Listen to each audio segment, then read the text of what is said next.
Aujourd'hui, on va étudier ensemble l'anatomie du rectum. Alors, on va définir le rectum comme étant le segment terminal du gros intestin, qui s'étend depuis le côlon pelvien jusqu'à l'origine canale. Il est caractérisé par l'existence de deux segments. Un segment pelvien ou rectal, au-dessus du plan de releveur de l'anus, et au-dessous du plan de releveur de l'anus, là où c'est le périnée, un segment périnéal ou le canal. Voici l'ampoule rectale, et voici le canal anal.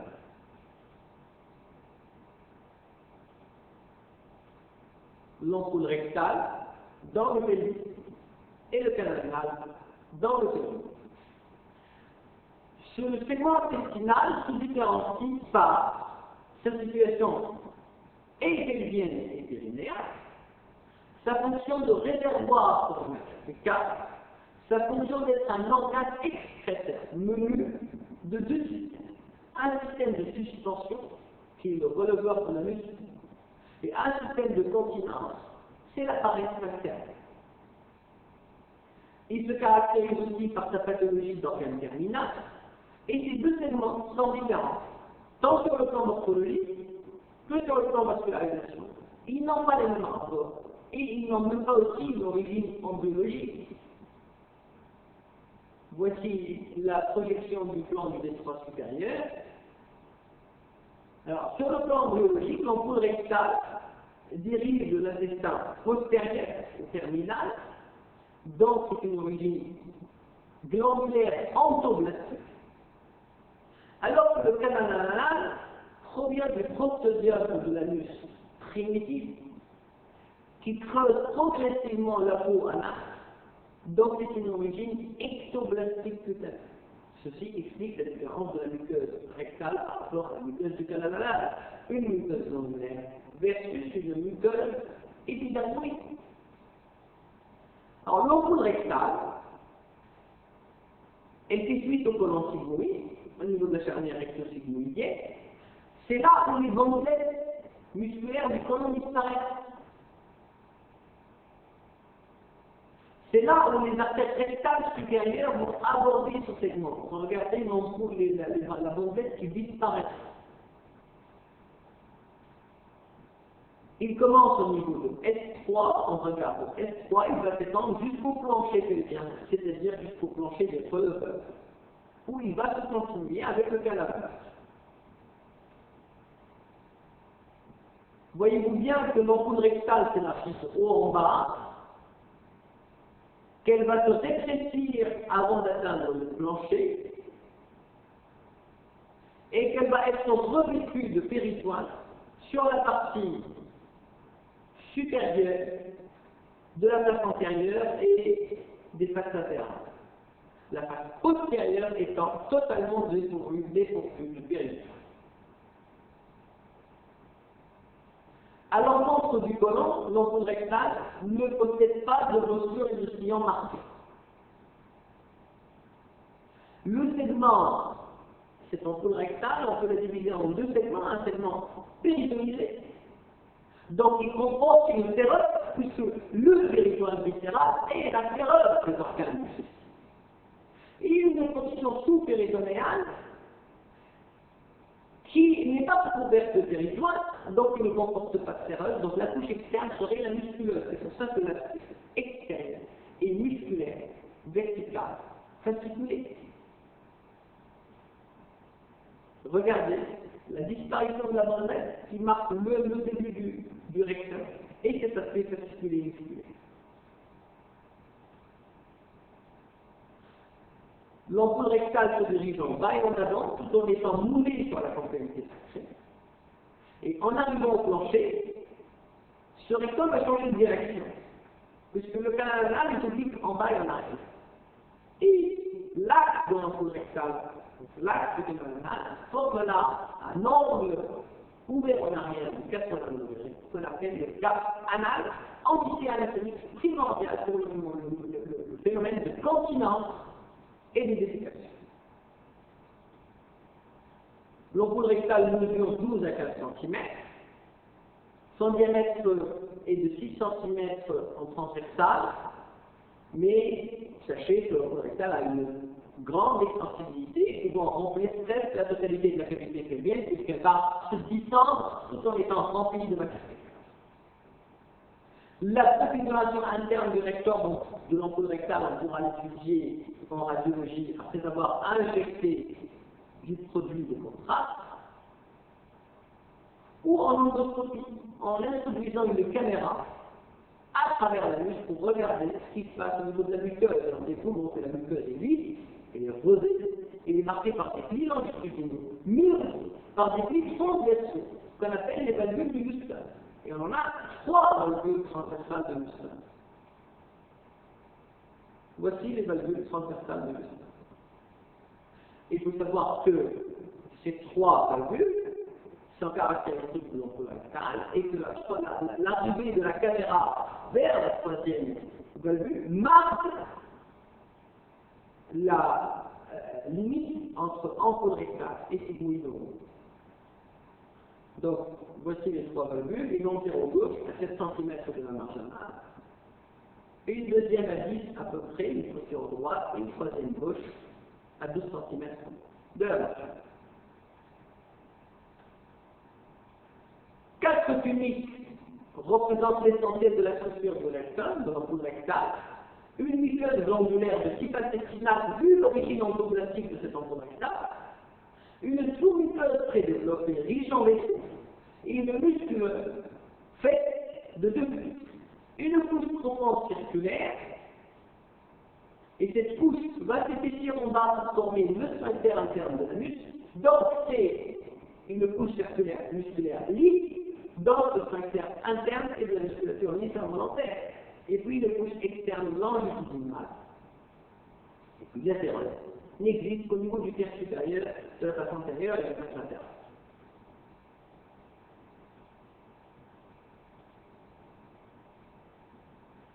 On peut diviser l'ampoule rectale de différentes manières. La division la plus classique, la division anatomique étant que le rectum se rencontre l'ampoule rectale, canal anal, et la limite étant le plancher pelvien. La division endoscopique, il faut savoir que la charnière recto-sigmoïdienne est marquée par la 3e valvule de Huston. Et la division chirurgicale divise le rectum en 3 parties. Le bas rectum, le moyen rectum, le haut rectum. Il faut savoir que le haut rectum correspond au rectum péritonisé. Le moyen rectum, c'est le rectum aux alentours du Douglas, donc la limite péritonisée non péritonisée. Et le bas rectum, c'est la partie sous-péritonéale.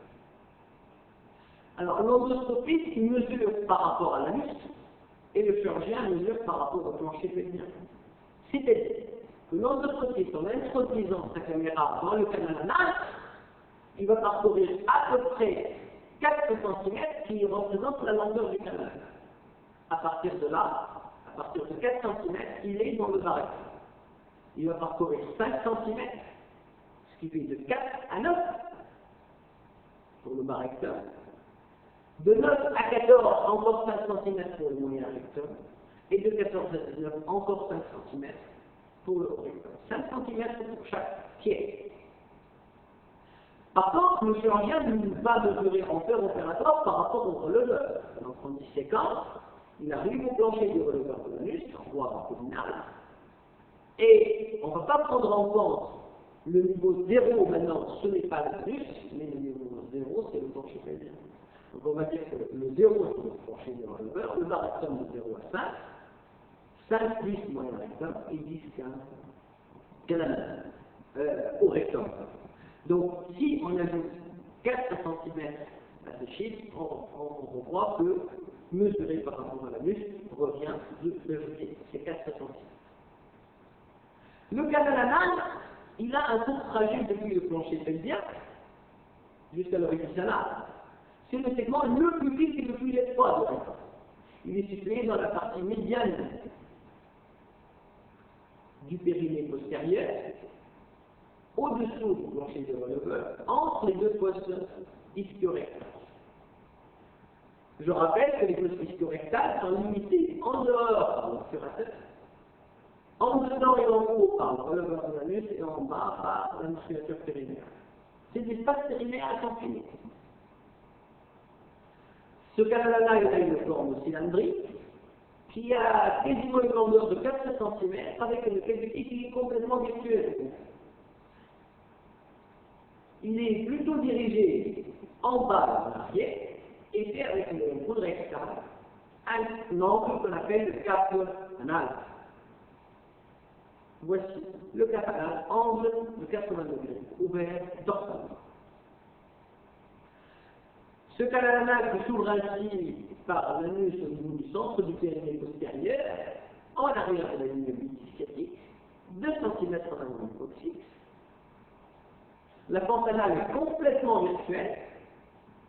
C'est une zone complètement portuelle où la pupille est glabre, où les plis radiés de l'anus sont assez caractéristiques. La morphologie interne, on va l'étudier toujours par une étude scopique, c'est-à-dire on va introduire la caméra à l'intérieur du canal anal, faisant ce qu'on appelle une aniscopie. Et en traversant les anus, qui fait à peu près 4 cm, on va remarquer qu'on va traverser d'abord une première zone cutanéenne grisâtre, par la suite une deuxième zone de transition bleutée, et par la suite une zone rosée de muqueuse qui commence à ressembler à l'entrée. Voici la zone cutanée grisâtre, voici la zone de transition qui est limitée en bas par le ligne anocutané et en haut par la ligne pectinée formée par le bord inférieur de ces valvules qu'on appelle les valvules semi-linéaires.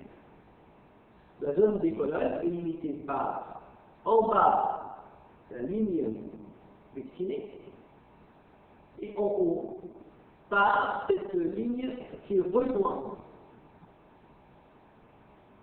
la base des colonnes de Morphy. Donc voici la limite inférieure de la zone des colonnes et voici la limite supérieure.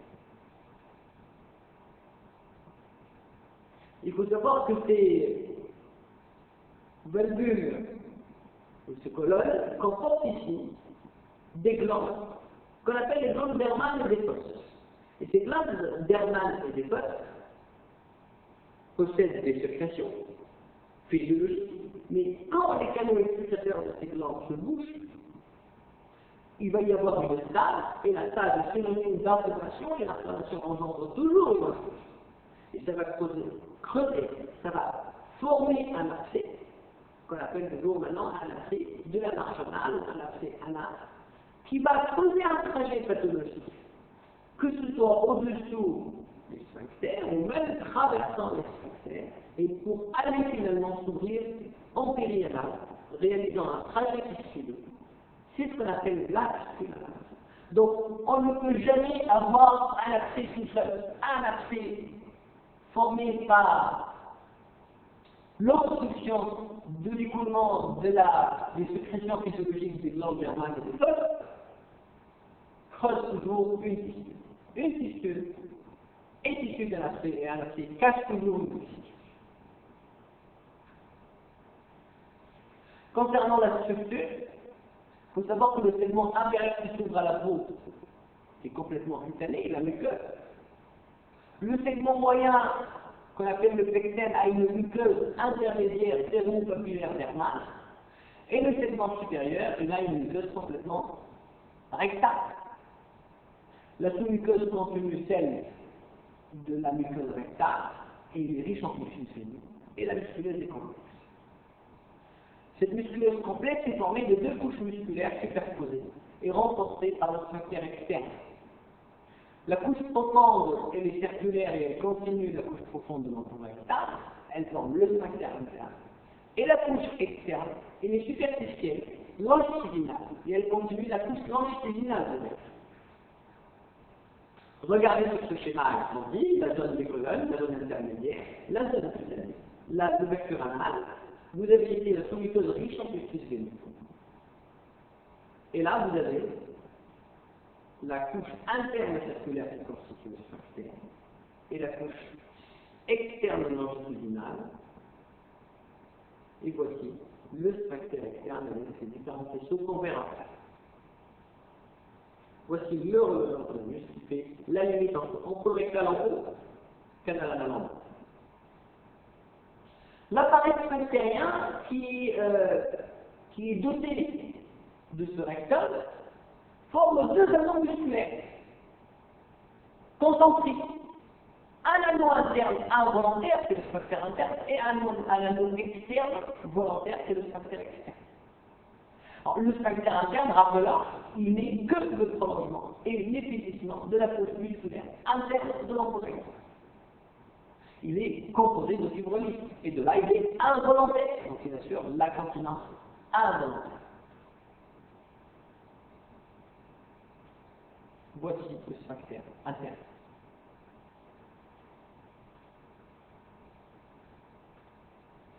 Le sphincter externe est formé par contre par des fibres musculaires striées.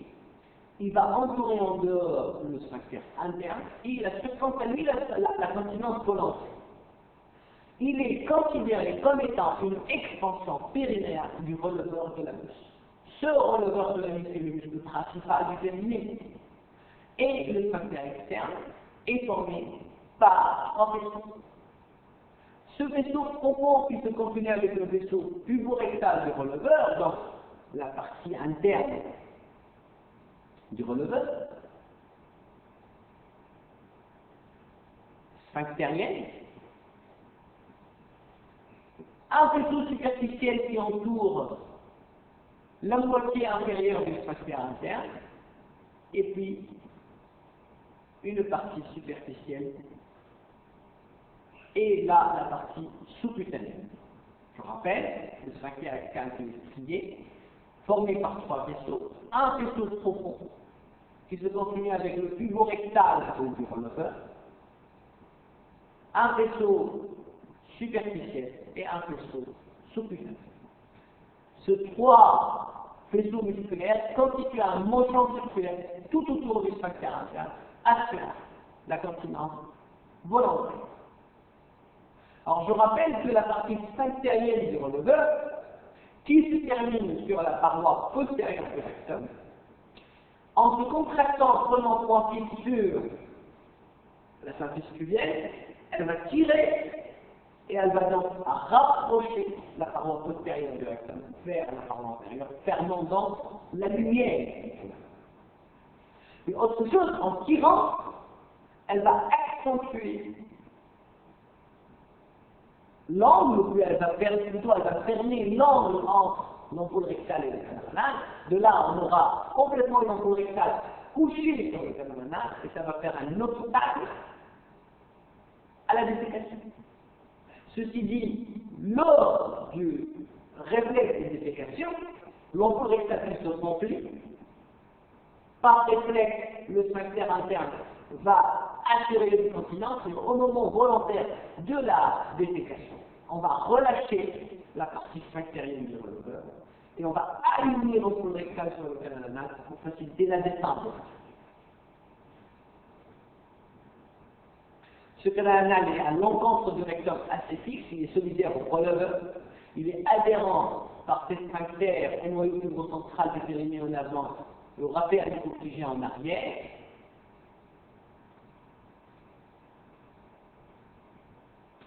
Le rectum est vascularisé par trois artères. Les artères rectales supérieures qui sont les branches terminales de la mésentérique inférieure, les artères rectales moyennes et inférieures qui viennent de l'iliaque interne.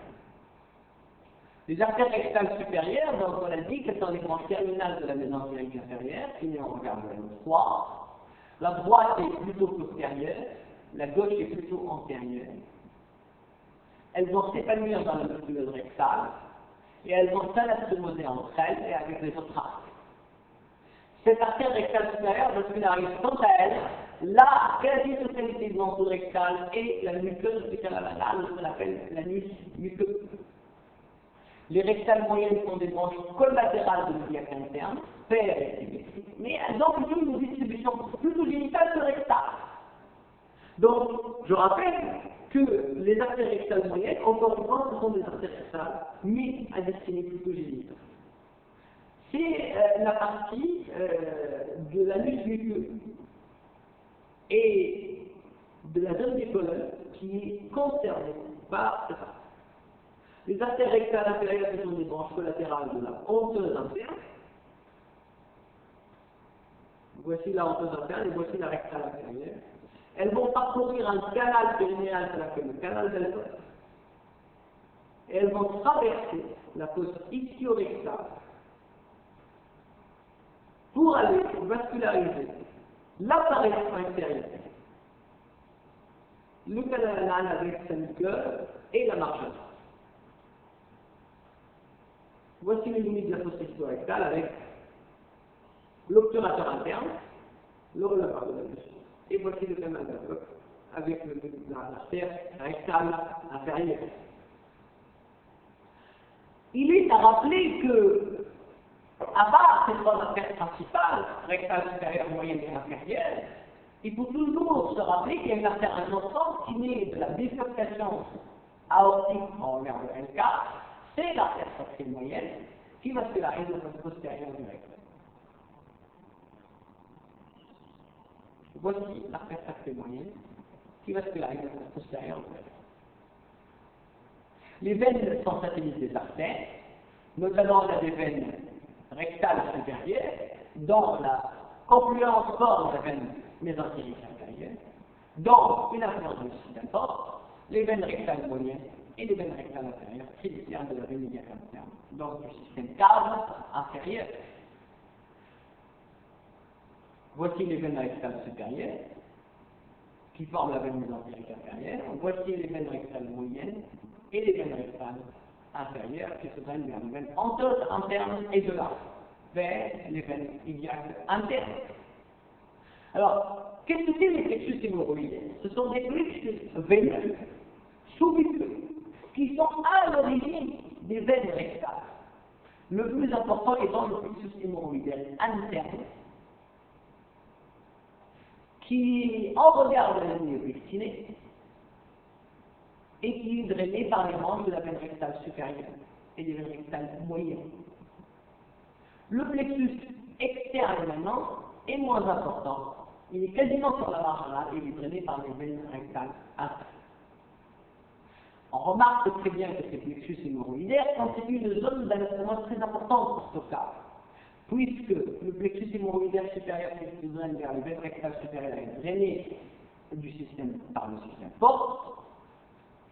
Ici, c'est le système cave inférieur pour la rectale moyenne. On aura un réseau sous-muqueux anastomotique portocave qui peut se dilater lors d'une obstruction du système fort créant une hypertension constante.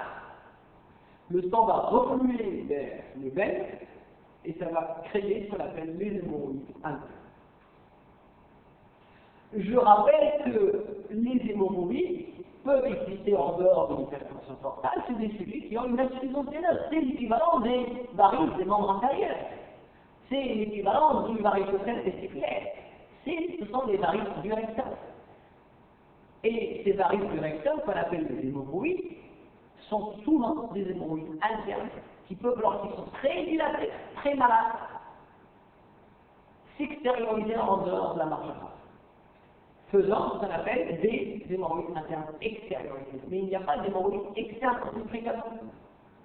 À la limite, on peut observer un petit point bleu au niveau de la marge anale qui est l'hémorroïde externe, mais il ne faut pas faire la faute de dire, quand on observe trois paquets hémorroïdiens principaux, comme un trait, de dire que ce sont des hémorroïdes externes, c'est plutôt des hémorroïdes internes extérieurs. Alors, les lymphatiques du rectum, qui suivent aussi les artères, se divisent en lymphatiques de l'ampoule rectale et lymphatiques rétinale.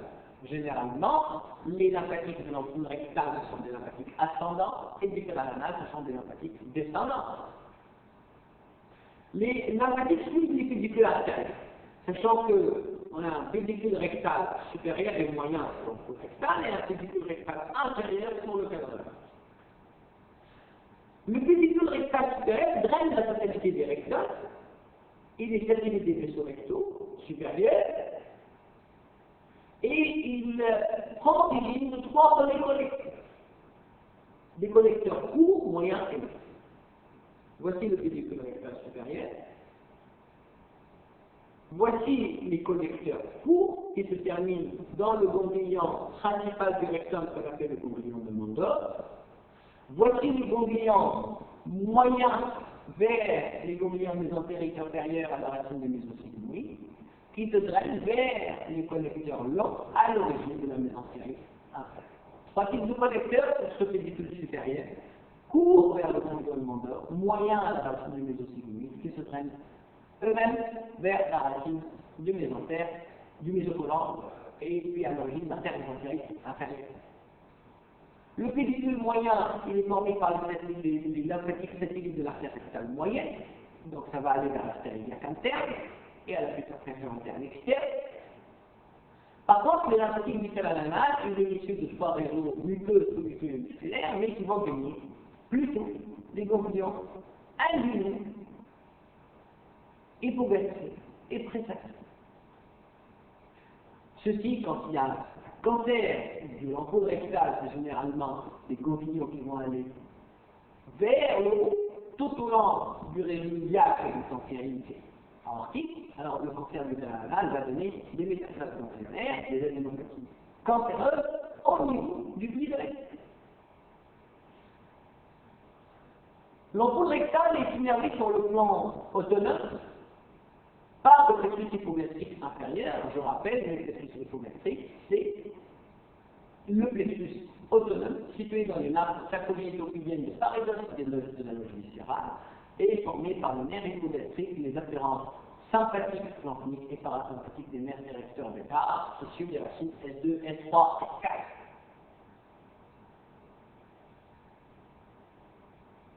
Voici le plexus hypogastrique inférieur qui reçoit les nerfs érecteurs. Le canal anal va être innervé lui aussi par les branches du plexus hypogastrique inférieur, notamment le nerf anal qui est issu de S4. Alors, concernant l'anatomie topographique de cette entité rectale, il faut d'abord définir la loge rectale qui occupe la partie postérieure du pelvis, en avant de l'espace rectal, en arrière des organes génitaux et de la vessie, et en dedans des deux lames sacrogénitales. Il est occupé autant par le rectum, donc le rectal, que par la graisse, les vaisseaux et les nerfs de l'emploi. Voici la loge rectale.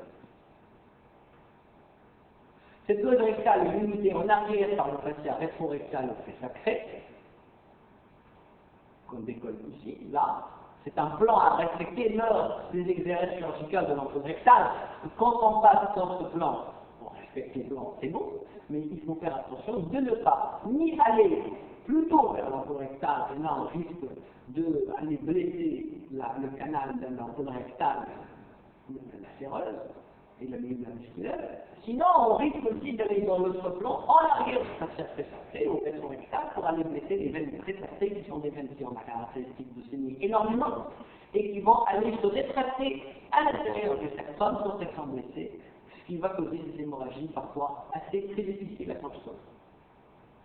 Ça, c'était pour la limite postérieure. En avant, la loge rectale est limitée dans sa partie supérieure par le péritoine pelvien et le flux de sac du Douglas, et en bas par une aponévrose, qu'on appelle l'aponévrose de non-volier chez l'homme, et la cloison recto-vaginale chez la femme.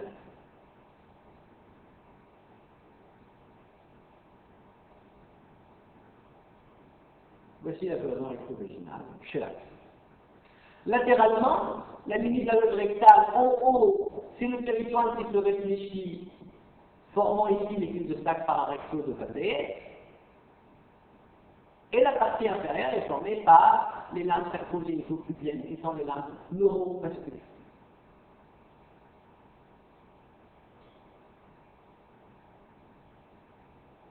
Voici les lames sacrogénito-pubiennes.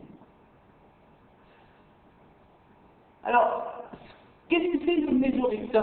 C'est une entité dont on entend parler fréquemment en milieu chirurgical. Ce mésorectum a été déjà exposé par Rouvière en 1924 comme étant une vieille fibrocellule du rectum. Yves, en 1982, a énoncé que ce mésorectum est le tissu cellulo-graisseux compris entre la musculeuse rectale et le pays viscéral du pays pelvien, qu'on appelle le fascia recti. Ce mésorectum est développé au niveau des 3/4 de la circonférence du rectum, plutôt en arrière et latéralement avec un aspect joufflu. Voici le fascia présacré, voici la première brosse de l'entonnier, voici le plexus hypogastrique qui chemine dans les lames sacro-gynococcyliennes. Donc, en voulant régler chirurgicalement l'ombre rectale, vous respectez ces plans. Allez dans le plan de Denonville en faisant attention au rapport antérieur qui sont les séminales. Allez latéralement en conservant les nerfs pour ne pas avoir de problèmes autonomes par la suite, tels que l'érection ou des problèmes de miction. Et puis allez en avant de la première brosse présaxée pour ne pas blesser les veines présaxées. Alors, les rapports de l'entour rectal en arrière, c'est le sacrum, le coccyx, le muscle ischio-coccygien et l'espace rétro-rectal présacré. Faites toujours attention à ces veines présacrées qui risquent de saigner. Voici la loge rectale, le mésorectum, et voici le plan présacré après avoir enlevé le fascia. On découvre qu'il y a plein de nerfs et puis des veines présacrées. Latéralement, la partie supérieure péritonisée répond aux gouttières latérales qui peuvent contenir à droite des anses de grève, parfois un appendice pelvien, à gauche le côlon sigmoïde et chez la femme les ovaires, qui sont des organes rappelant intra-péritoniens. Par l'intermédiaire de cette gouttière, l'ampoule rectale va répondre à la paroi pelvienne, flanquée par les muscles psoas-tibiales, l'artère iliaque interne, accompagnée de sa veine, et l'iliaque. Ce sont les trois rapports par l'intermédiaire du cul-de-sac de Van Der. Voici le cul-de-sac de Van Der, voici la paroi pelvienne, le pédicule iliaque interne et le cul. Voici l'urtère qui chemine en sous-péritonéal. En bas, le rapport serait l'intercogénito-pubienne avec le plexus hypogastrique inférieur et cet espace qu'on appelle l'espace pelvirectal supérieur, dans lequel cheminent les branches de l'artère iliaque interne. Les rapports antérieurs maintenant sont différents selon le sexe, puisque chez l'homme, la partie péritonisée est en rapport avec le cul-de-sac de Douglas et la vessie, mais le segment sous-péritonéal est en rapport avec la brosse de Nonvelier, prostato-péritonéal, la partie terminale des canaux déférents, les vésicules séminales, l'urtère dans sa partie terminale, et la partie postérieure de la prostate.